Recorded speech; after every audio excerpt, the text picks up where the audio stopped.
Assalamualaikum warahmatullahi wabarakatuh. Hari ini kita akan belajar mengenai materi bilangan pecahan.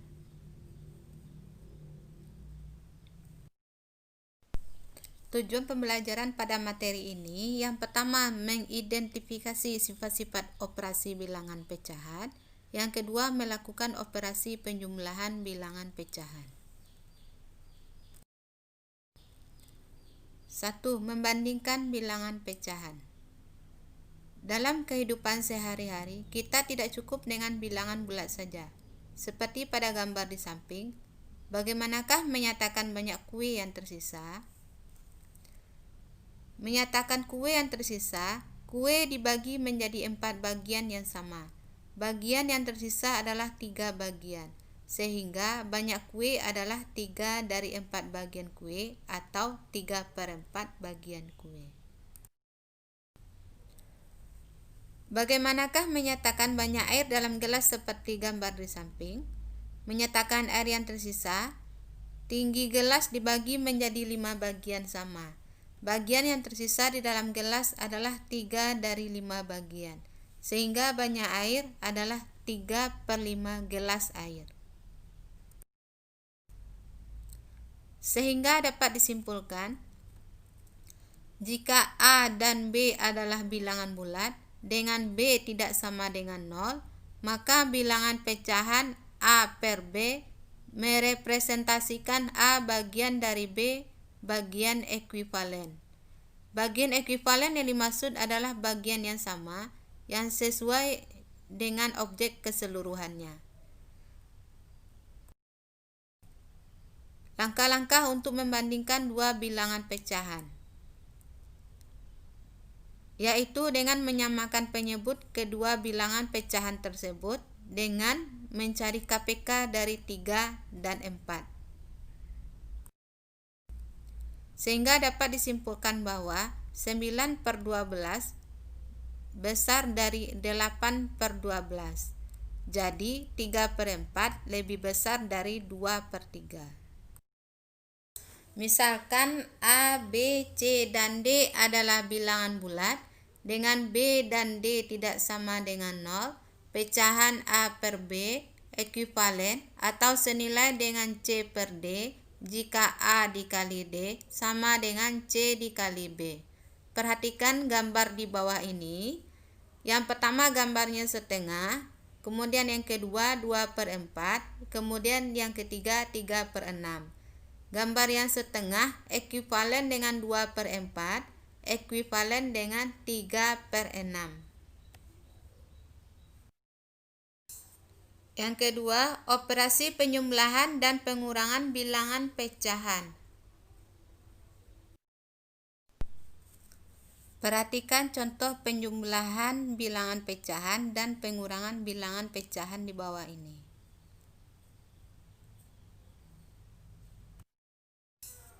Perhatikan bilangan-bilangan berikut.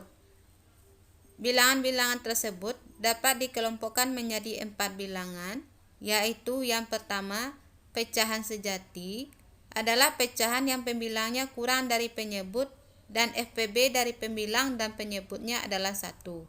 Bilangan di atas yang termasuk bilangan pecahan sejati adalah setengah, 2/5, dan 4/7. Yang kedua, pecahan tidak sejati, pecahan yang pembilangnya lebih dari penyebut. Bilangan di atas yang termasuk bilangan pecahan tidak sejati adalah 6/5 dan 5/2. 3. Bilangan campuran. Bilangan campuran yang dimaksud adalah campuran antara bilangan bulat dengan bilangan pecahan. Bilangan di atas yang termasuk bilangan campuran adalah 1/1 dan 2/1. 4. Bilangan desimal. Sistem bilangan desimal bilangan tersusun dari angka 0, 1, 2, 3, 4, 5, 6, 7, 8, 9. Bilangan yang termasuk bilangan desimal adalah 0,5, 1,25, dan 3. Bilangan bulat juga termasuk ke dalam bilangan desimal. Yang kedua, operasi penjumlahan dan pengurangan bilangan pecahan. Sifat pada perkalian bilangan pecahan. Yang pertama, untuk A, B, dan C bilangan asli, maka berlaku A dikali B per C sama dengan A kali B per C. Yang kemudian B per C dikali A sama dengan B dikali A per C. Untuk A, B, C, dan D bilangan asli, A per B dan C per D adalah bilangan pecahan, maka berlaku A per B dikali C per D sama dengan A dikali C per B dikali D. Sifat pada pembagian bilangan pecahan. Yang pertama, untuk A, B, dan C bilangan asli, maka berlaku A bagi B C per C sama dengan A dikali C per B. A per B bagi C sama dengan A per B kali C. Yang kedua, untuk A, B, C, dan D bilangan asli, A per B dan C per D adalah bilangan pecahan, maka berlaku A per B bagi C per D sama dengan A kali D per B kali C. Contoh, perhatikan contoh perkalian bilangan pecahan dan pembagian bilangan pecahan di bawah ini.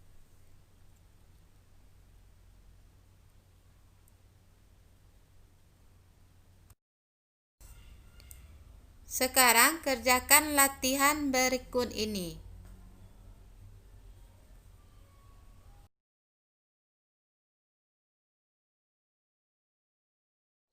Demikianlah pelajaran kita hari ini. Materi yang akan kita bahas pada pertemuan berikutnya adalah mengenai bilangan berpangkat bulat positif beserta KPK dan FPB. Jika ada salah kata dan kekurangan dalam penyampaian, Ibu minta maaf. Assalamualaikum warahmatullahi wabarakatuh.